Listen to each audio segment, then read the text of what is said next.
It was the summer of 1984 when Tony Stuchbury made the journey from Manchester to Elvis Presley's birthplace in Tupelo, Mississippi.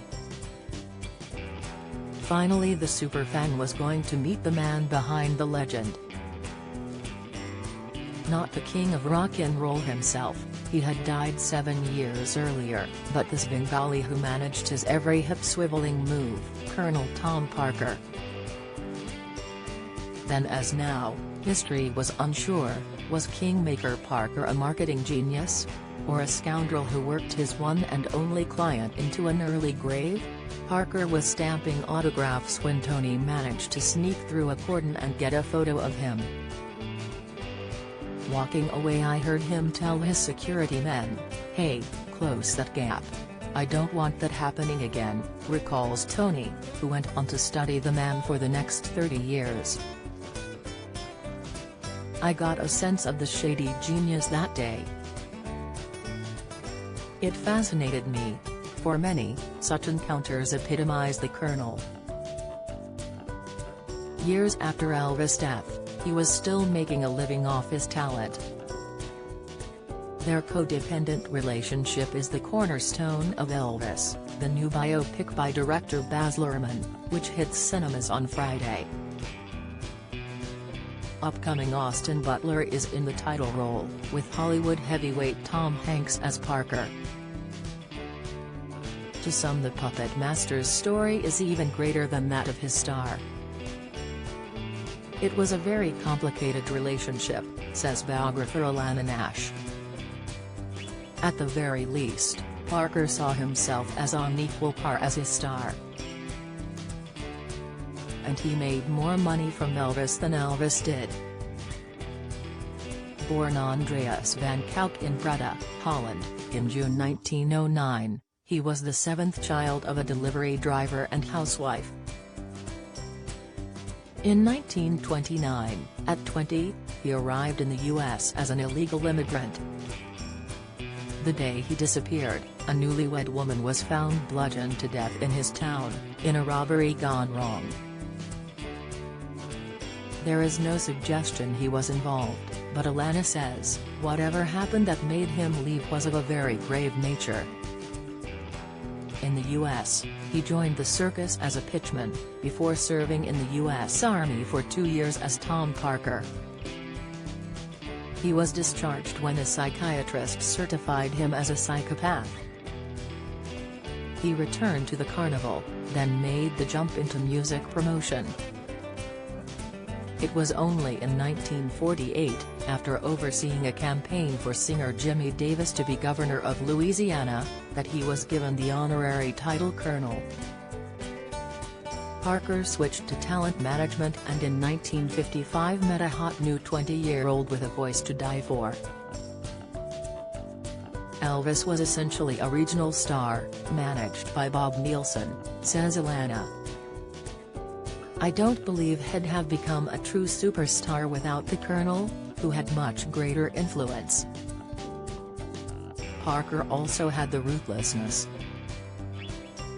He agreed to manage Elvis with singer Hank Snow but cut him out of the deal. After employing an agency to get Elvis on major TV shows, he was dismayed when their letters went unanswered. So he went straight to show bosses and landed a game-changing slot on the Dorsey Brothers stage show. He told the agency, "If I waited for someone to call me with deals, it'd have to start selling candy apples again." Within a year, Elvis was in his first movie, Love Me Tender, named after his record-breaking single. By now the Colonel was exerting his control over every decision. Parker had a 50-50 split with Elvis, instead of the usual 15%, and took extra from song publishing and souvenir deals. When Elvis said he wanted to be a serious actor, the Colonel had other plans: do what pays the best. Alana says, Parker even had an office on every set, which he openly called the Elvis Exploitation Office. twice married Parker decided only songwriters who agreed his publishing company could take a cut of royalties could submit tracks. And he took a 56% stake in their joint merchandising company Boxcar. Elvis was not oblivious to the power balance. From '60s onwards, he had become increasingly unhappy. But his mother Gladys had died in 1958, leaving his father Vernon, who did not want to rock the boat. He pressed his son, "Do not screw this up with the Colonel," says Alana, who calls it a hillbilly mentality. Elvis was a true artist, but one that did not know or did not want to know how to take care of business. Do you enjoy reading about celebrities? Sign up for all the best celeb news from the Mirror here. It was in 1969, the year Elvis came across Suspicious Minds, that he stood up to Parker. Songwriter Mark James had refused to hand over a cut of royalties, so Parker refused to let Elvis record it. Elvis rebelled. From then, Elvis no longer waited for Parker-approved songs, says Tony. The closest Elvis came to parting ways was on September 3, 1973. World tours were not an option due to the Colonel's immigration status. Elvis was pulling twice nightly shows in Las Vegas, which helped fund Parker's gambling habit. Alana says, he tried to fire the Colonel, who responded by presenting a huge bill to Elvis, which he claimed was money owed. Vernon said, "I think we better make up with him." By now Elvis was fighting a prescription drug dependency. Alana concedes, Elvis was a handful to manage in those last years. One of the final times Parker saw Elvis was in Louisville, Kentucky, on May 21, 1977. Hours before Elvis was due to go on stage, he had overdosed. Elvis friend Larry Geller claims Parker screamed, "The only thing that matters is this man is on stage tonight." Less than 3 months later, Elvis was dead. "I do believe there was love there," says Alana. Elvis could have fired the Colonel, but he never did.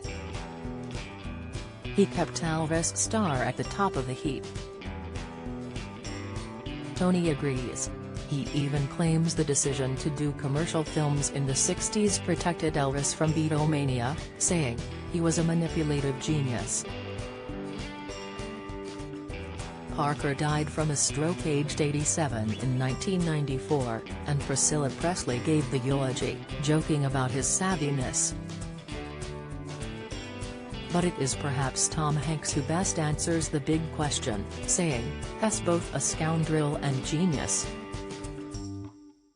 Alana Nash is the author of 4 Elvis books, including The Colonel, The Extraordinary Story of Colonel Tom Parker and Elvis Presley, Simon & Schuster. Tony wrote the foreword. Do you have a story to sell? Get in touch with us at webcelebs@mirror.co.uk or call us direct 0207 29 33 033.